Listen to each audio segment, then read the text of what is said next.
Hey, what's up guys? So in this video, we will see how to use dual camera mode on the iPhone 17, 17 Pro and the 17 Pro Max. To do that, just open the camera app.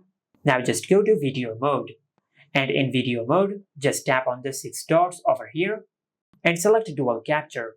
And after you select dual capture, you will be able to enable dual camera mode on your iPhone. Basically, you will be able to record from the back camera and from the front camera at the same time.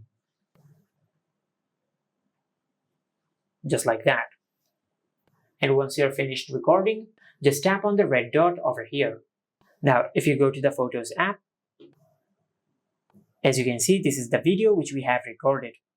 And as you can see, it has recorded from the front camera and the back camera at the same time.